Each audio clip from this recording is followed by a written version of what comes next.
Welcome back to the Speaking and Communicating podcast. I am your host, Roberta Ndlela. If you are looking to improve your communication skills, both professionally and personally, this is the podcast you should be tuning into. Communication and soft skills are crucial for your career growth and leadership development. And by the end of this episode, please log on to Apple and Spotify and leave us a rating and a review. Now let's get communicating with our special guest from Vancouver Island. She is Dr. Anne Shivers, who has a PhD in epigenetics. Did I get that Mhm. right? Yeah. Yes. A subject that I have become a little more familiar with because I listen to so much of Dr. Joe Dispenza and is going to talk to us about how we can use the science behind this in order to heal ourselves, deal with stress, and so much more. And most importantly, change our habits. She will take us on a journey that she takes her C suite executive leader clients through when it comes to the science behind this.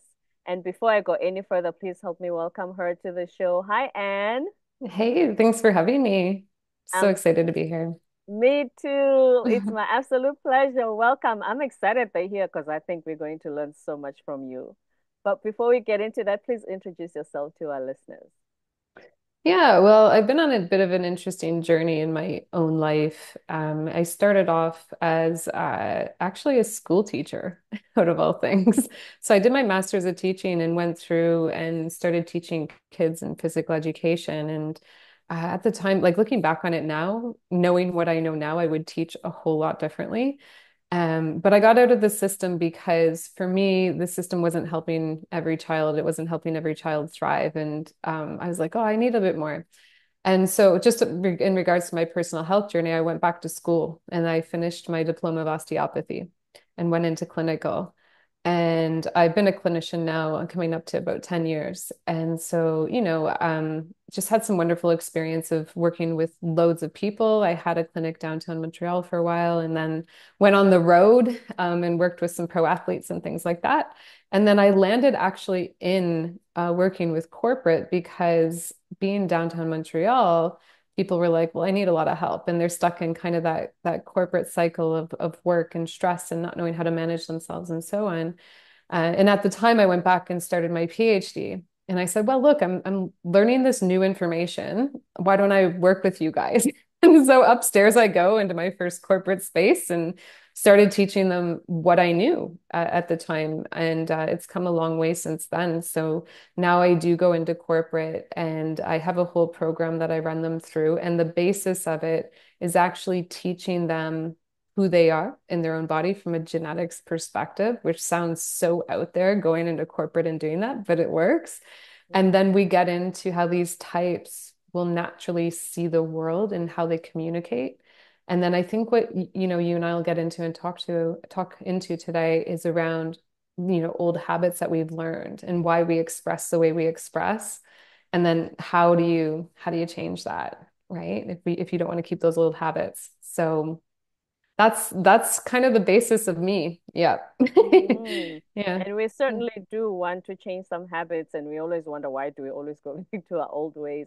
But before Yeah. that, here's something interesting that you said, and I hear this expression a lot here in the US, that whole no child left behind. Is it practical to have no child left behind, especially if you're in the teaching industry? Oh, geez. That's a good question. I think the way the system's built and how education's built, and this is why I left it. I actually do consult into teachers a lot too. So I know there's teachers out there that don't want children left behind because that's where their heart's at, right? That's why they're in Mhm. it. Um, but the way the system is built in this moment, I don't think it's conducive to not leaving any child behind. I think what we need to do, and what I would really push for first is helping the kids know themselves. So if you take a different model, like we kind of teach in the way in North America of like you have to do it this way or it's not right. And you have to learn this material or it's not right. And it's like, take all the entrepreneurs in the world, right? And all the entrepreneurs have solved problems. And I'm not saying every kid's meant to be an entrepreneur, but give them something exciting to do, like open an ice cream shop, right? And then think that's more practical. And then think of all the skills that are needed to open an ice cream shop and sell ice cream. And this layers into communication, right? How are you going to communicate with your customers so that you can explain to them maybe what kind of ice cream they might like, and also asking for money and receiving money and giving them money back and communicating that whole process. Like all of that are things that we do on a daily. And if kids don't get experience or exposure to that, and instead they're just doing long division, I'm like, I don't necessarily see the practical component in it all the time for me. Now, if you're going to go off and do long division for the rest of your life, kudos And to I you. love math. I'm like, I'm not, and maybe some people do that, but it's probably a very small percentage. So, Yeah. um, I think, yeah, making it more hands-on for kids. It's like, yeah, we're getting really into tech, which is fine. I don't know if you saw this actually, but Australia is looking to ban iPhones below a certain age in the country. So that's a bit interesting to me. They get kids, more in tune with themselves, more knowing themselves, probably more of this type of interaction, even though we're on tech, but talking, Hmm. um, watching someone's face, it's really important for our social cues and to understand, being in a social setting, right? And that's to me, that's what businesses are built on, are the people.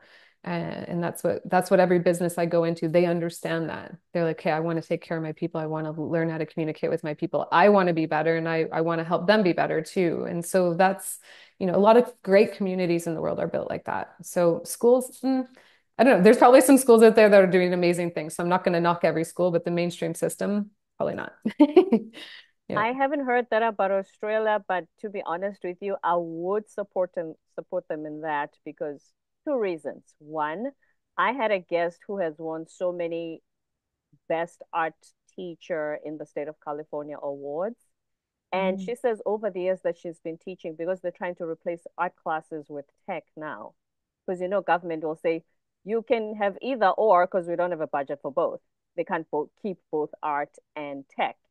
And she says the problem with tech, especially when they start at kindergarten, is that they don't even know how to scribble and to hold a pencil properly. So Yeah. their cognitive skills, their motor skills are diminished, things like that. And then, secondly, like you said, we discuss communication and soft skills on the show, and you cannot develop those skills unless you literally, on a daily basis, practice them with other people. Hmm. We Yeah. have had guests who, like, I have a guest who was in Wall Street for 30 years. Let that, he retired from Wall Street. He now is training Gen Z because leaders have said they don't even look us in the eye when they have interviews. They don't come dressed appropriately. All the little things. And when will you learn them if all you do is just scrolling on the internet? Hmm. Yeah. And I think the deeper part of this too is I'm not going to knock different generations. They are who they are. And oftentimes we don't really want to change people, but we want to guide them on their journey, if that makes Right. sense. So I'm not here to be like, hey, you guys aren't doing it the way I did it, so it's not right. They might have Mhm. different ways of doing things that are really good that we can learn too, but the essence of it is exactly what you said. How do you show up in a world with social beings? How do you communicate with them? How do you commit to actually doing a job for a year and learn skills from that?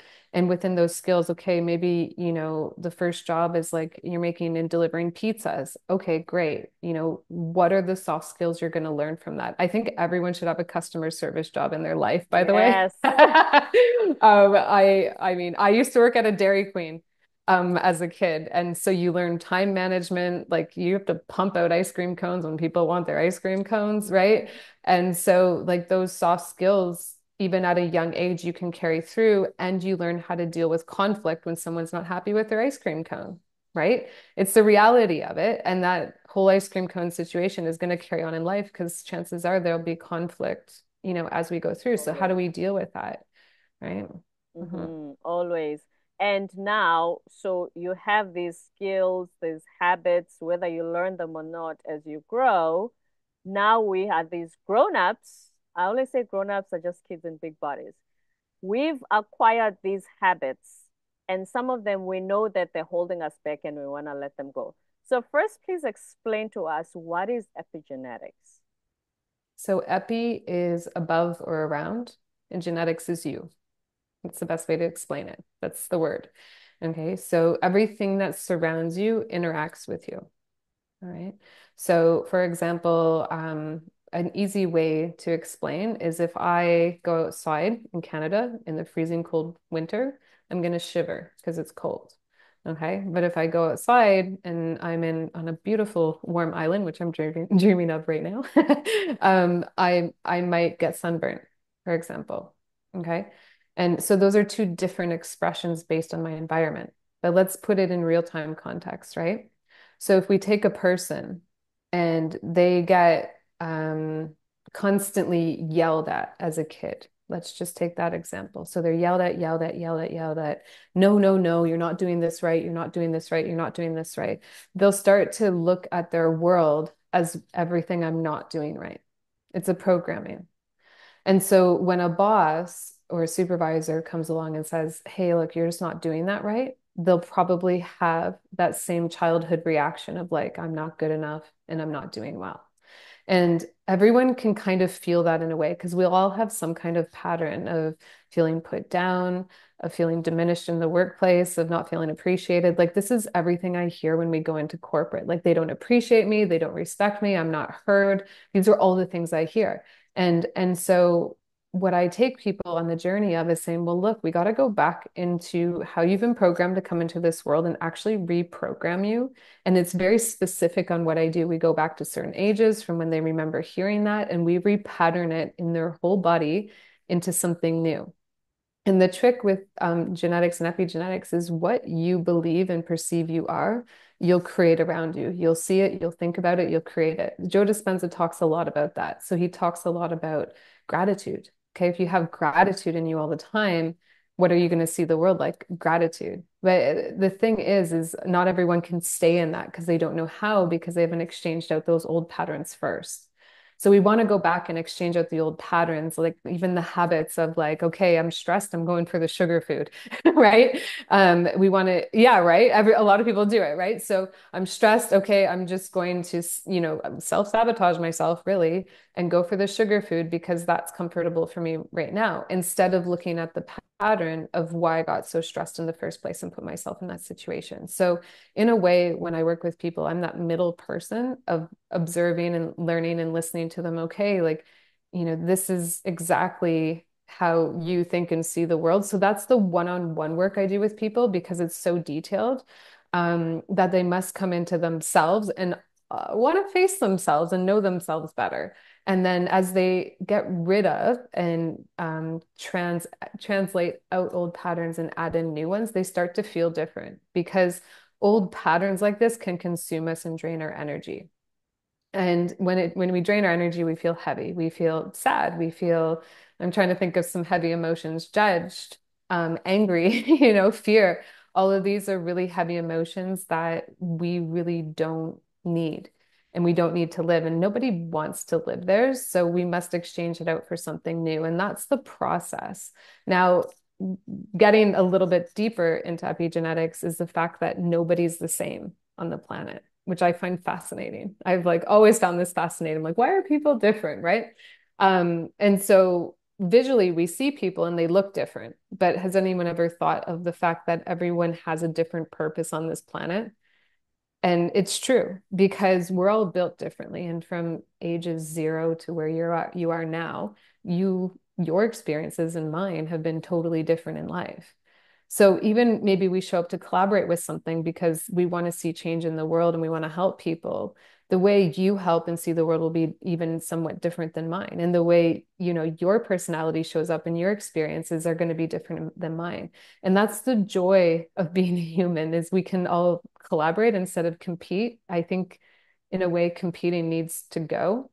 And we need to learn in a way how to collaborate with each other, saying, okay, I can see where you're coming from. How can we connect this together? And that'll take a lot of stress even out of the workplace because like what are your experiences adding to this or what do you think? Everyone's experiences are different in how they want to input and participate. Hmm. We always say collaboration will always trump competition every time because Yeah. when you collaborate, you see each other as being on the same team versus when you're competing, it's literally looking at your enemy and saying, we're both vying for the same thing and I want to get there first before you do. It Yeah, and it's mm, about again like the enjoyment of the process rather than like the competition and like the force, I guess you could say, of competing against someone else and having to be better at someone else. Because where would the mind go? I have to be better than this person rather than I'm going to enjoy the process. Like the perspective of it and the energy of it is completely different. mhm. And so, when we change our perspective and we look at it more in an opportunistic way, a more of a collaborative way, it's going to create a much better atmosphere. And that's where I've had culture change in corporations is actually putting in a model that is more collaborative and getting people to start speaking like that. It's not easy for them in the beginning, but I'll teach them almost like a new language of like how to listen to somebody when they're stressed. And when they're stressed, how to take them into a space of going into their unmet needs. So, like I spoke about, someone comes up and they're all stressed out and they're putting you down and so on. And what we must look at as humans is they probably have some kind of unmet need behind the behavior. So they act out, they might act like a little child, they might have a temper tantrum and so on. And that's their life experience expressing itself in that situation. And so as humans, we can say, okay, I wonder really what they're needing in this moment. It could be safety, it could be support, these kind of things. And so the human need behind the behavior is the most important thing to find to connect with somebody. And when you can find that and connect, you create safety, you create trust. And then you can get into the conversation of actually moving forward together of what it looks like. And that's been the biggest leap I've had with people coming into a corporate space. They're like, we can't get along.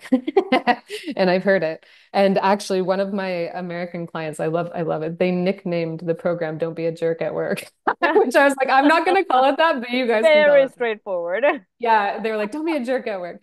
Um, and then my New Zealand clients, for example, they call it collaborative communication, so they're a little bit more straight with how they call it. But A lot more um, polite. Yeah, yeah, yeah. yeah, yeah. It's funny. And so there's so much as a human we can do for ourselves to take accountability for like saying, okay, I'm reacting here and I've been reacting to this same scenario in every career I've taken. How can I look in the mirror and see what need I'm not meeting for myself? Is it accountability? Is it safety? Is it trust? And let's say I need trust in the workplace, we would go one step further and say, well, what does that look like to you? Because, like I mentioned before, your expressions in life and your experiences in life are going to be totally different than mine. So, trust and safety might look totally different in comparison to one, where we both live, right? Two, where we both grew up and who we grew up with. So, it's important to discover with that person what trust and safety looks like and build from there in the workplace. Does that make sense? It makes perfect sense. Yes. Earlier when you said you and I can want the same things, but we just get there differently because we have different backgrounds. When we discuss conflict resolution, we always highlight the fact that sometimes if people in the same team actually sit down and listen to each other, they'd realize, wait a minute, we want the same things. We're working towards the same goal. It's just that Anne is probably more the I want to know where we're going type first before I do anything. And I'm the I want to know the details of how I get there. And Mm, we butt heads, not realizing that we are on the same side. It's just that we have different ways of getting there. And then, totally. Yeah. hmm, and then when Well, it comes to competition, I feel like what happens is just by virtue of corporate being this hierarchy, everybody feels that they need to compete in order to climb the corporate ladder. Would you agree? yeah, I do agree and I do see it. And I think there's some models in the States actually that are getting away from that now. where even pay grades are quite similar. And they're in California. I was looking up a few companies and they're talking about it, and they're having good success with giving everyone the same wage. So people feel equal. They feel accountable for what they're doing. Now, these are smaller businesses and startups, so I imagine, that can be created.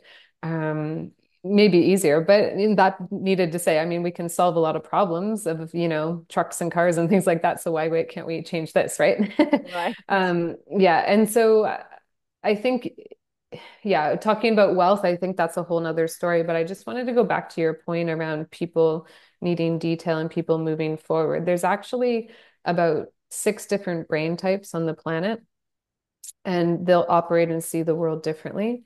And again, it's based on your childhood experiences. So if you feel boxed in when I say this, because oftentimes they're like, hey, you're boxing me in and I'm a unique individual. And I'm like, okay, yes, you are. But Yes, we this know. gives them a little bit of a run over of kind of how they would naturally operate in their environment. And Mhm. we can even get down to how they would operate when they're stressed. And so when I teach this in corporate, it's really nice to know because you could view a teammate when they are stressed and be able to help them with the methods that I give. And I think that's really important because we know stress, and we're just going to pop in a little doctor moment, but we know chronic stress leads to all disease, period. Yep. So I always tell people, look, if you want to start eliminating chronic disease on this planet, start treating each other differently. And they're like, oh, I never thought about that. I'm like, right. It Because, sounds simple, but yes, that is very true. Yes. yeah, it is true. And so the 6 different types, I'm gonna just kind of rhyme some things off and your viewers can go on and Google it.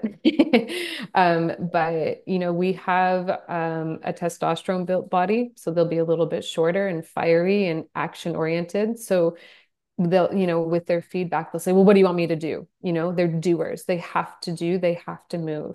And so their brain will think like that as well. And then we move over and we get an oxytocin type, which more is like oh gosh, they're just like a bright sunny day and they need love and they need connection and they're master connectors. So they'll come over and they'll smile and they'll build trust with you right away. They'll notice something about you. They're very visual people. So that was interesting during COVID because when they couldn't see people, we actually saw them fall into a really depressed state because they need that visual connection to be able to feel good. And so I'm linking some of this into mental health because if we don't sit in our natural ways, we'll feel the effects for sure. Right. And that type did during COVID. Then we go over one more, and your viewers can look up prolactin.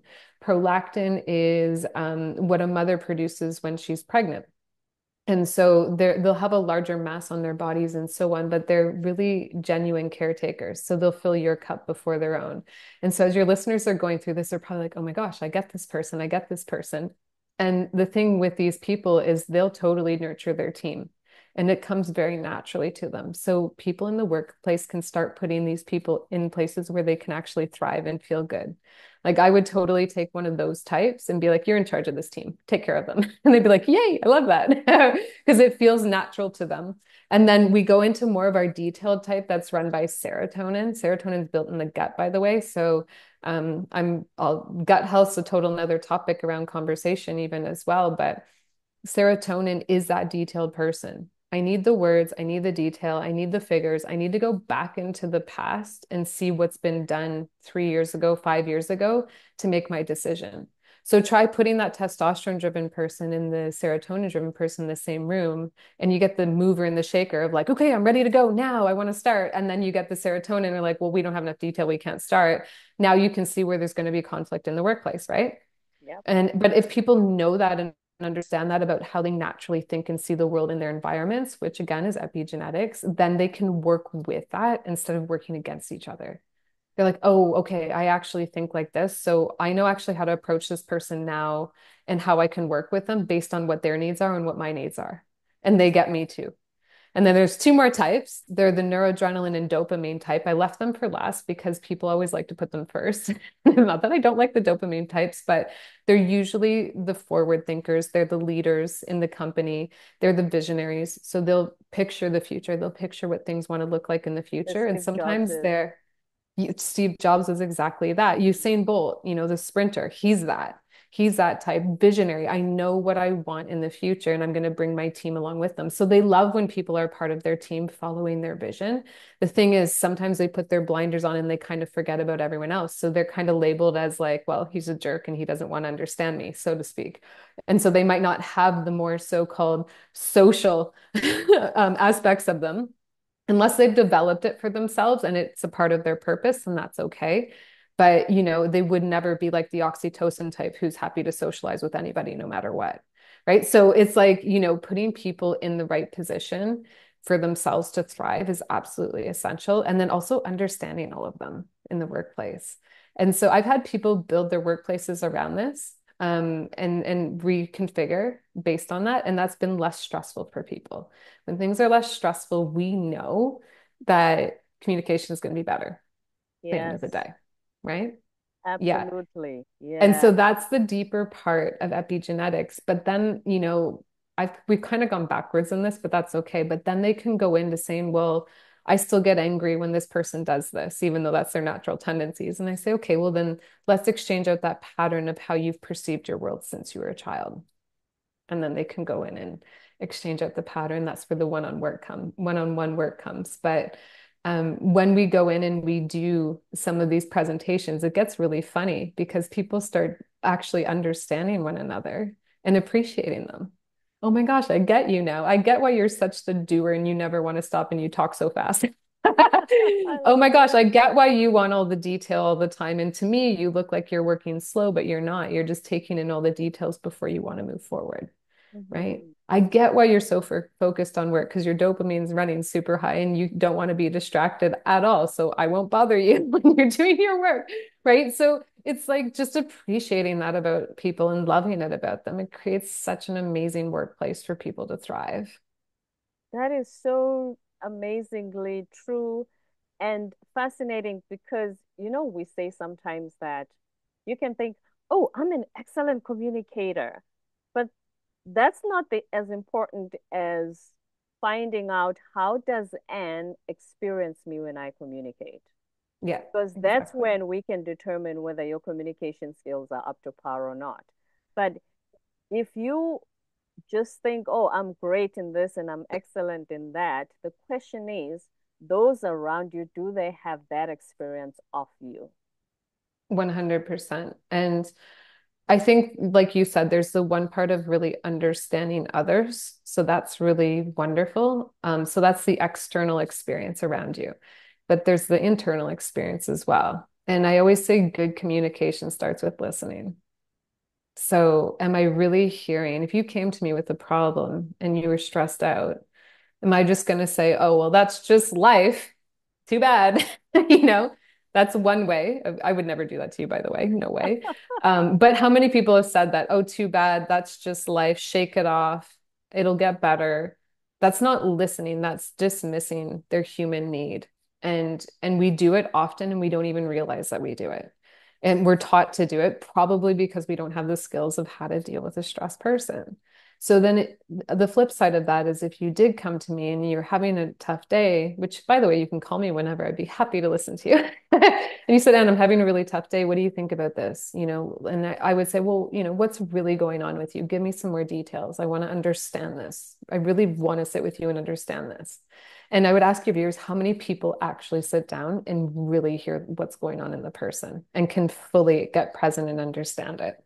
That's the step one. I think we can do that in private, but when you think of the workplace, think of your leader clients, for instance.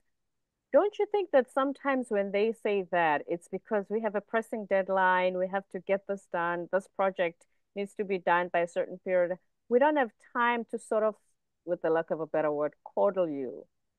We Hmm. can deal with that later, but right now, and we have more pressing issues. That's just life, or your stresses.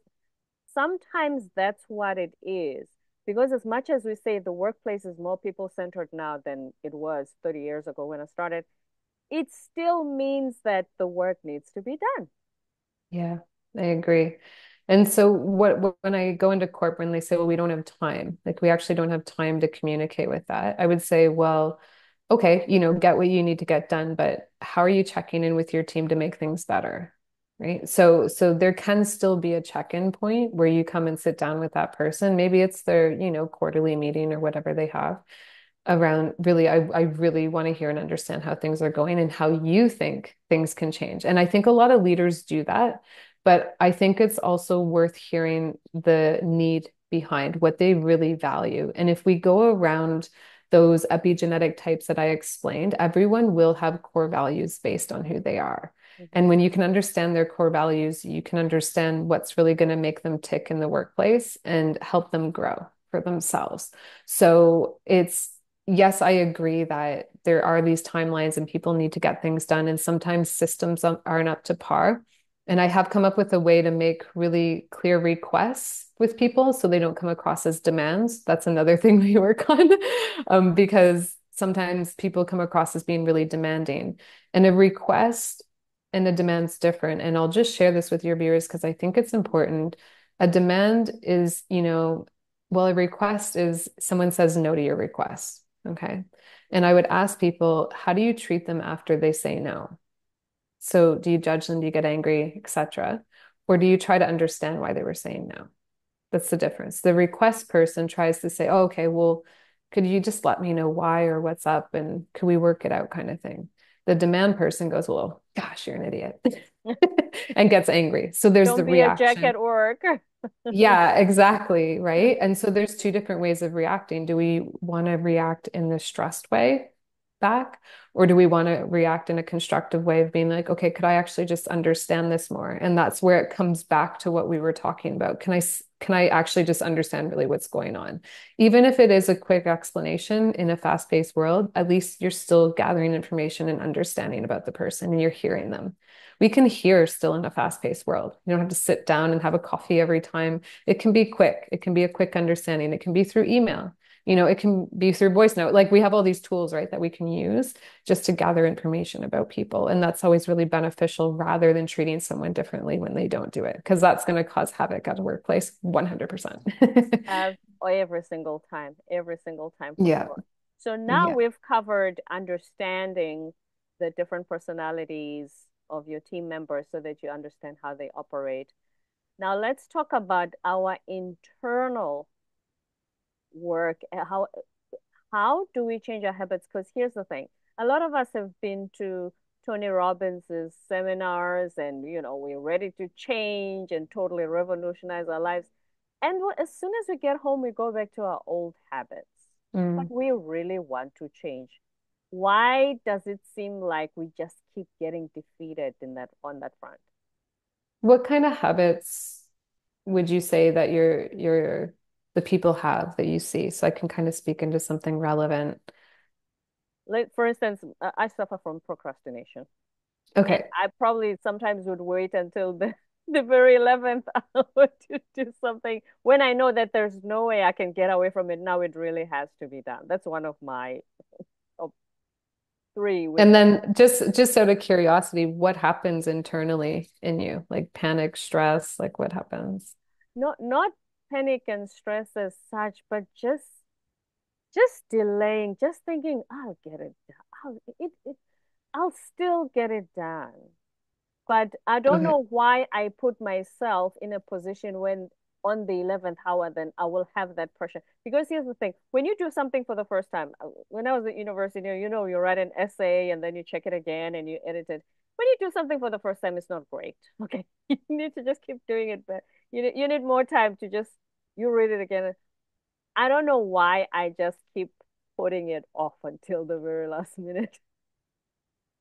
So I guess in the And I deeper don't work, we like would say, myself for doing this. Sorry, Anne, go ahead.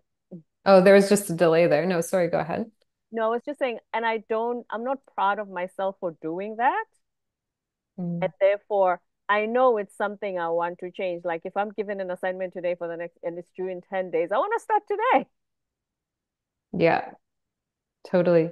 So in the process of changing that, can we use your example? Please Do you do. mind? Yes. We use it. Yes. Yeah, Oh, okay. no. Go ahead. So in the process of procrastination, I would always go back and say, where do you think you learned that in your life? I'll have to think. It's been 48 years since I was born. So Okay, yeah. So, I'll, like I if said, it, when it, you if don't it look your comes age to at me, all. Oh, thank you so Right. much. That's very kind. If it So you comes to me, if the answer comes to me, I'll let you know. But yes, please go ahead. okay. Mm. So that's drawing awareness to thinking, okay, where did I develop this? And it can be, I grew up in a household where procrastination was normalized. Okay. I grew up in a household where maybe I didn't feel confident for actually finishing things. These are just all random patterns. They might not be yours, but some examples that I've seen. I grew up in a place where I didn't feel confident in what I was doing, so I always waited to last minute. So I can make an excuse of like, Here's well, I what did I'm. it last minute. You No, got I wonder. I it? want no. Actually, my parents were the opposite. They really worked hard. But here's what I'm wondering. I was really smart at school. I always did my homework. Hardly ever in trouble. I was really a really good student. So I'm wondering, like I said earlier, that I love math and science and everything. I'm wondering if when I procrastinate, is it because it's something I don't like doing? Because my math, Potentially. I will do everything. I always had it done. I was top five in my class. And so Am I why I would say, procrastinating do things you I don't feel like doing that I don't like doing? I wish somebody else could And do then it. we would go one step further and Yeah. say, okay, why don't you like doing it? Is it because you're not confident in it? You're not feeling good at it yet? Like usually there'll be something in your mind that you're telling yourself, like, Hmm. I'm I don't like doing this. And it's like, well, why? Right. And usually the brain's like, well, you can't do it, or you're not good at it, or it's not good enough yet, or um, you can't find the gratitude and love in the situation that you're in, something I, along those lines. that's why I'm wondering if there's a connection to my school experience because if school was so easy for me, now that I'm a grown up and work is sometimes not as easy at school as school Yeah. was. Right. Is it Yeah. because it's Yeah. it's new territory for me to not know what to do or to find it a little challenging? Because Yeah. And I so thought it it was could a be how breeze you when I deal was at with school. challenge. Yeah, how do you deal with challenge in your life now as an adult? Yeah, if life was cruisy as a kid, we might not have developed those skills, right? Like we Yeah. said, when you go in and work at a Dairy Queen, like I did, you develop customer service skills. Not everybody has that. And you can tell when they treat a waiter and a waitress a certain way, right? That I haven't been in their So shoes. Yeah. you can tell, yeah. And so it's the same when we go through every experience. And so in the workplace with that, it's like, I would look into how you deal with something that's challenging and start to get in tune with your internal talk. What are you telling yourself? I can't do this. I'm not good at it. I don't know how to deal with it, and so on. Or I'm viewing it as a challenge because that's what I actually believe that it is. There's loads of different patterns of the way people believe. So we'd have to sit down and have a little deeper of a conversation of your belief system, of who you believe you are in these challenging situations. And then what we do is we exchange it out. So what I do is I take people back to, their childhood. Um, and it's generally done through a really calm scenario. So I don't do this with people at the workplace generally. Usually we either do it online or and they're at home and these kind of things. Hmm. Um, and we get them in a really kind of meditative state. In the meditative state, they can actually go back into their childhood and feel where they've developed a pattern of maybe how they view challenge, for example. Okay. Mm. And then we replace it out for something new. So the visceral experience and the feeling and getting them in it is so important because we want them to recreate that in their lives. The same goes for when I work with people who are abused. We actually go back and in a way we revisit it and we repattern that out of their system and put in something new. And generally they don't think about it anymore. But they have to be willing to go there. And so that's the deeper part of the work. And Mhm. I think, Tony Robbins and Joe Dispenza and all their stuff, it's great. It's a stepping stone for self-awareness. And people, that's a great stepping stone of saying, I'm ready to work on myself. Right. Right. But this work is deeper. It's more specific. It's specific to the person. I've never had two clients that are the same. And then on the other side of exchanging out all these patterns where they're feeling stuck, they can come into a space of actually knowing themselves in every situation, which I think is personally, I think that's a superhuman power, is just knowing who you are in situations and being able to really stand in your own self And then the second part is, and that, by the way, is connecting to source and understanding yourself and how you connect to like a larger world and larger your larger purpose on this planet. And that's the second part is knowing that you connected with the universe, God, whatever, you have a specific purpose on this planet. And that purpose is yours to live. And a lot of people don't even realize that they have a purpose. They're just going through life doing the same thing over and over again. But once people realize they have a purpose, on this planet, it gives them life, it gives them energy, it gives them this sense of gratitude for being there. And so you show up differently, right? You show Mm. up being like, wow, I have something to give, I have something to receive. And I love this because I love myself, right? So it's all of these patterns that we want to exchange out to get out to the world differently and then get down to the bottom of understanding our purpose and living it. And so, by the way, just to, talk about purpose, a lot of people think purpose is what they do. So it's my job. My purpose is being a mother or father. It's my job, these kind of things. No, it's not true. In epigenetics, in the deeper parts of ourselves, it's like you're given your own unique code. Okay. So it's how you show up and how you are is your purpose. Does that make sense? So if I So decide to if show up in some anger, people, like you said, some people say my purpose is to be a mother. My purpose is to create a nonprofit that helps foster children, or usually a purpose so is always related to something you do for others who are less yeah, fortunate or so in a it's how I situation give and where, receive on the planet yeah. for sure. But it's also how you decide to show up. So the people who create maybe a nonprofit, part of their purpose might be to nurture others. Like Mm. they really value and love nurturing others, and it comes naturally to them. And so, and their purpose is to be a mother. It's not to be a mother, it's to really nurture beings. So they could do it being a mother, they could do it doing a nonprofit, they could do it, helping children who need to be adopted. Like there's so many different ways.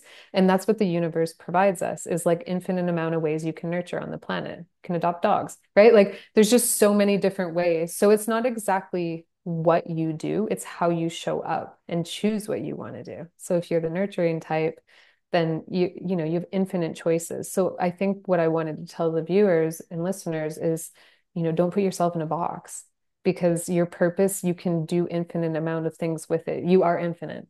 And I think that's important to understand. And Mhm. especially nowadays, there's just so many options. There's just so Yeah. much that you can do, and Opportunities. There's so many opportunities. endless, endless Yeah, for it's sure. wonderful. It's wonderful. Yeah. Mhm. So did you understand a little bit how I get people out of their unstuck patterns Yes, in it life? actually brought me because we mentioned Dr. Joe Dispenza, and I said the first time I got more interested in learning more about epigenetics was through him. When he has his retreats, I think it's about 4 days to a week or so. They do these long meditations, and he Mhm. he actually does the brain scans of people as they're meditating, because you mentioned meditation as well in your Mhm. response earlier, that he says genetically it changes you, which is then physically changes you as well. Yep. Yeah, he's Happens had some physically. cases, I think, where people healed themselves from cancer and like really autoimmune type diseases. And he has some really good case studies around that. So it works, it totally works. My stuff is probably differs a little bit in the fact that I want people to be themselves without all of those patterns all the time. Mm. So I train them to live it all the time. You're in the subway, you see conflict. How do you react to that conflict? Okay. Because you can either be really calm in the situation and show up differently, or you can react one or the other, right?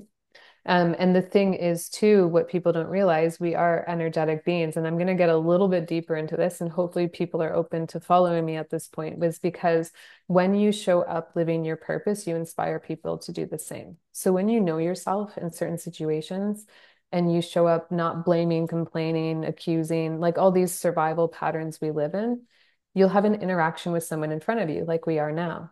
Okay. And this interaction creates an energy. Okay. An energy exchange.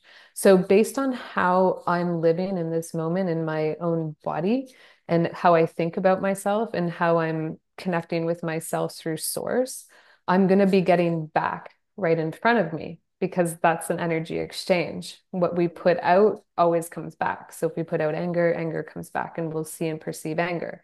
That's how it works when we're connected to source or, whatever someone believes in, if it's a God and so on. And so when you ask, you receive. But it's up to being so conscious in yourself to understand what you're receiving and what you're creating in your environment. And that's where the work differs a little bit from Joe Dispenza, because people go to work on maybe one thing.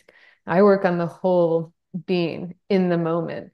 And so they get to show up differently. Their personalities will change. They'll react less because they've practiced it. And it is a little bit of a practice. But people over about 10 hours of work together change drastically.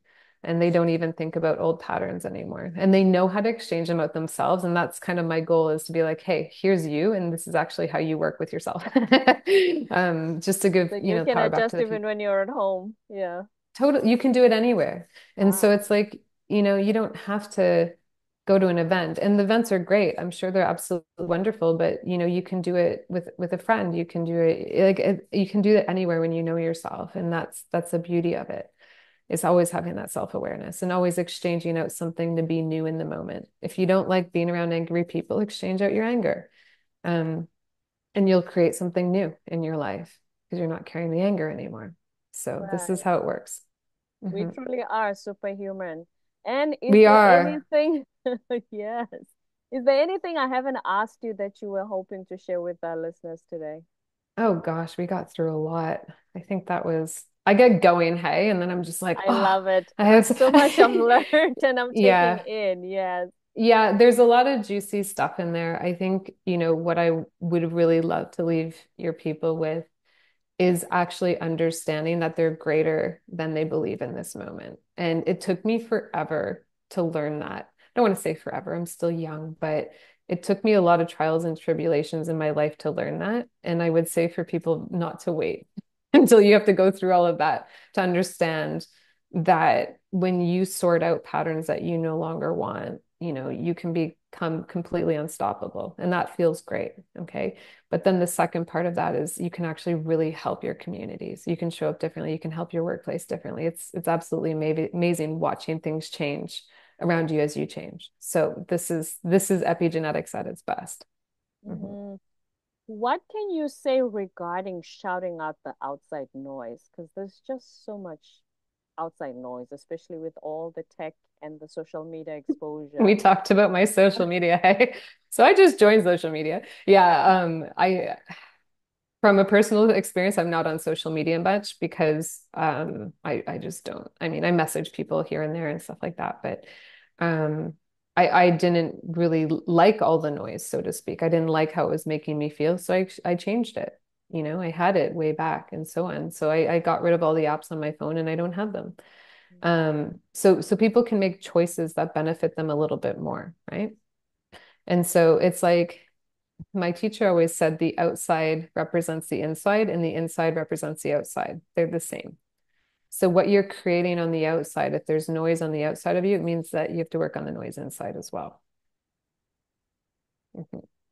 Words of wisdom from Dr. Yeah. Ann Shivers from Vancouver Island.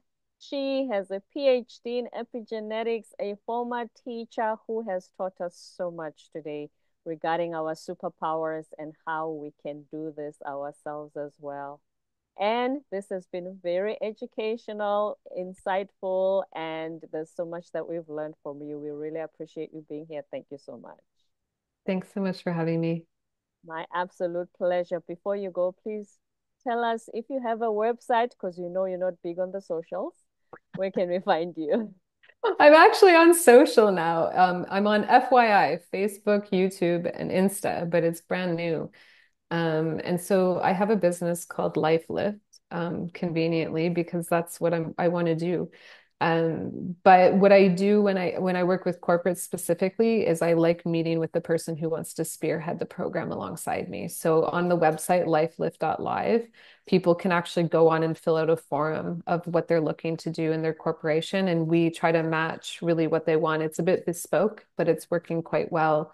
in regards to having that communication out of all things before we go in and deliver something to make sure that it's successful. So that's the best way for corporate folks to find me. And then, if people want the one-on-one work, actually, I'm going to say this, reach out via Instagram. There's ann.shibis, which is my personal, and then there's lifelift.community. So that's a really good way to get a hold of me if somebody wants to reach out. Mhm. So lifelived.live is the website. Yeah, and I'm actually doing a practitioner's training come February. That's going to be interesting. I'm going to teach practitioners across the world this model. So it's going to really help a lot of people heal. I'm pretty excited for it. We Mhm. love hearing that. We're going to be definitely Yeah, following up. Thank you so much, Anne. This has been such a pleasure. thank you. Appreciate it. I'm so glad that you're here. Don't forget to subscribe, leave a rating and a review on Apple and Spotify, and stay tuned for more episodes to come.